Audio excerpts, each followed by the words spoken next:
பின்னாடி வரணும்.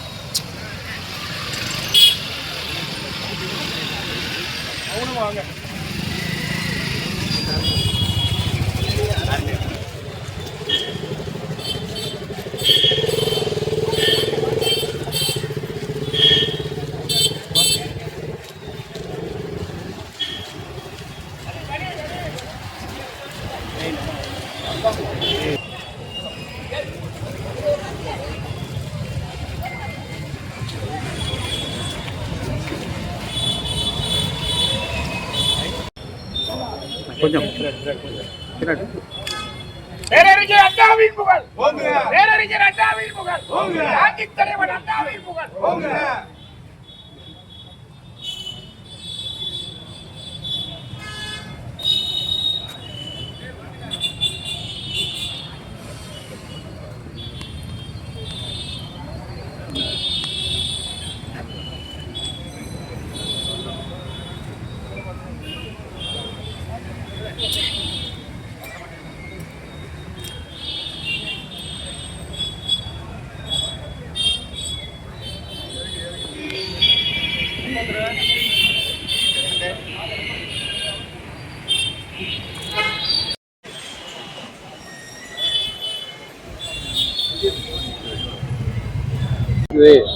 இந்த மத்திய பட்ஜெட்லயே மத்திய நிதியமைச்சர் நிர்மலா சீதாராமன் 7500 கோடி ரூபாய்க்கு ரயில்வே துறைக்கு பணம் ஒதுக்கியதாக செய்தி வந்திருக்கிறது. ரயில்வே துறை அமைச்சரும் சொல்லியிருக்காரு. மத்திய அரசு மோடி அவர்கள் பொறுப்பேற்ற பின்பு காங்கிரஸ் ஆட்சியில் இருந்ததை விட அதிகமான நிதிகளை ஒதுக்கி தமிழ்நாட்டின் வளர்ச்சிக்காக எடப்பாடியார் குரல் கொடுக்கிறார். தமிழ்நாட்டின் வளர்ச்சிக்காக மத்திய அரசு பணம் ஒதுக்குவதைத்தான் எங்களது பொதுச்செயலாளர் எடப்பாடியார் வரவேற்கிறார். இவர்கள் சொல்வதை போல அதிமுக எப்போதும் யாருக்கும் அடிமையாக இருந்தது கிடையாது. இவர்கள் தான் தங்களை காப்பாற்றிக் கொள்வதற்காக, தங்கள் ஆட்சியை காப்பாற்றிக் கொள்வதற்காக, தங்களுடைய நிலைமைகளை தக்க வைத்துக் கொள்வதற்காக டெல்லிக்கு சென்றால் மத்திய அரசுக்கு அடிபணிவதும், தமிழ்நாட்டுக்கு வந்தவுடன் மீறி பேசுவதும் வழக்கமாக திமுக வைத்திருக்கின்றது. ஆகிய அடிமை யார், அன்போடு இருப்பவர் யார் என்பது தமிழ்நாட்டு மக்களுக்கு தெரியும். நாங்கள் அதிமுக பிஜேபி ஒரு அன்பான கூட்டணி, திமுக வைத்திருக்கின்ற காங்கிரஸ் கூட்டணி தான் ஒரு அடிமைத்தனமான கூட்டணி. இது இன்றைக்கு தமிழ்நாட்டு மக்கள் உணர்ந்திருக்கிறார்கள்.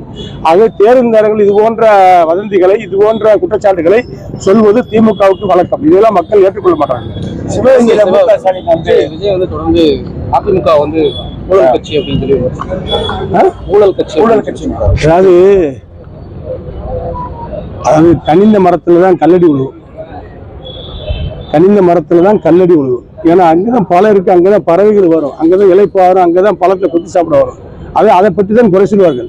இன்றைக்கு எங்க எடுத்தாலும், எந்த பத்திரிகை எடுத்தாலும், எந்த யூடியூப் சேனல் எடுத்தாலும், எந்த நடுநிலையாளருடைய விவாதங்கள் எடுத்தாலும், எந்த சமூக ஆர்வலர்களுடைய பேட்டி எடுத்தாலும் அதிமுக கூட்டணி தான் முன்னிலை, எடப்பாடியார் தான் முன்னிலை, முதலமைச்சர் வேட்பாளர் எடப்பாடியார் தான் என்று பெருவாரியான பத்திரிகை கணிப்புகள் இன்றைக்கு வந்து கொண்டிருக்கிறது. இதை பொறுக்க முடியாதவர்கள் சொல்லுகின்ற பதற்றலான வார்த்தை தான் அதிமுக ஊழல் கட்சி, அதிமுக ஊழல் கட்சி என்று சொல்லி.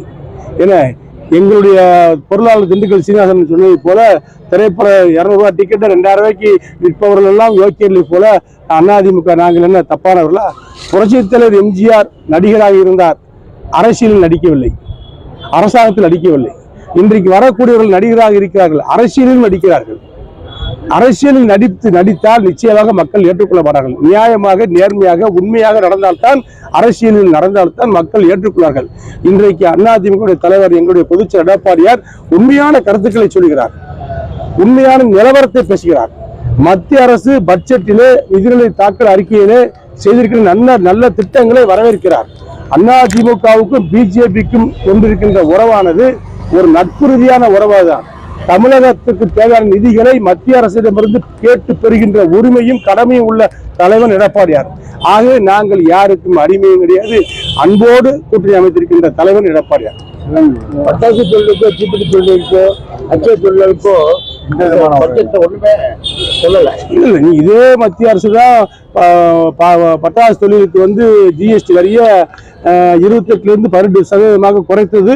எங்களுடைய பொதுச்செயலாளர் எடப்பாடியுடைய வேண்டுகோளை ஏற்று நான் தான் சென்னை டெல்லிக்கு சென்று அன்றைய நிதியமைச்சர்களையும் மற்ற அமைச்சர்களையும் தொழில்துறை அமைச்சர்கள்லாம் பார்த்து பேசி எங்களுடைய அன்றைய அமைச்சர் ஜிஎஸ்டி கவுன்சில் அமைச்சராக இருந்த ஜெயக்குமார் அவர்கள் சென்று நானும் சென்று எங்களுடைய எம்பி அண்ணன் தம்பித்துறை மன்னர்கள் கூட வந்து ஜிஎஸ்டி வரியை குறைத்து எங்களுடைய பொதுச்செயலாளர் தான் எடப்பாடி ஏற்பாடு செய்தார். அதே மாதிரி தீப்பெட்டிக்கு நாங்கள் தான் குறைத்து கொடுத்தோம். ஆகவே வந்து நாங்கள் கேட்கின்ற எடப்பாடியார் சொல்லுகின்ற கோரிக்கைகளை நிறைவேற்றுகின்ற இடத்தில் தான் மத்திய அரசு இருக்கிறது. பிரதமர் நரேந்திர மோடி இருக்காரு. ஆக என்ன தேவையோ தமிழ்நாடு அரசுக்கு தமிழக மக்களுக்கு அதை செய்து கொடுக்கின்ற தலைவர் எடப்பாடியார் தான்.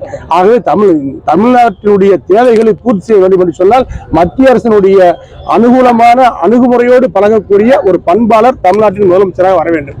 அவர் யார் என்று சொன்னால் அதிமுக பொதுச்செயலாளர் எடப்பாடியார் தான்.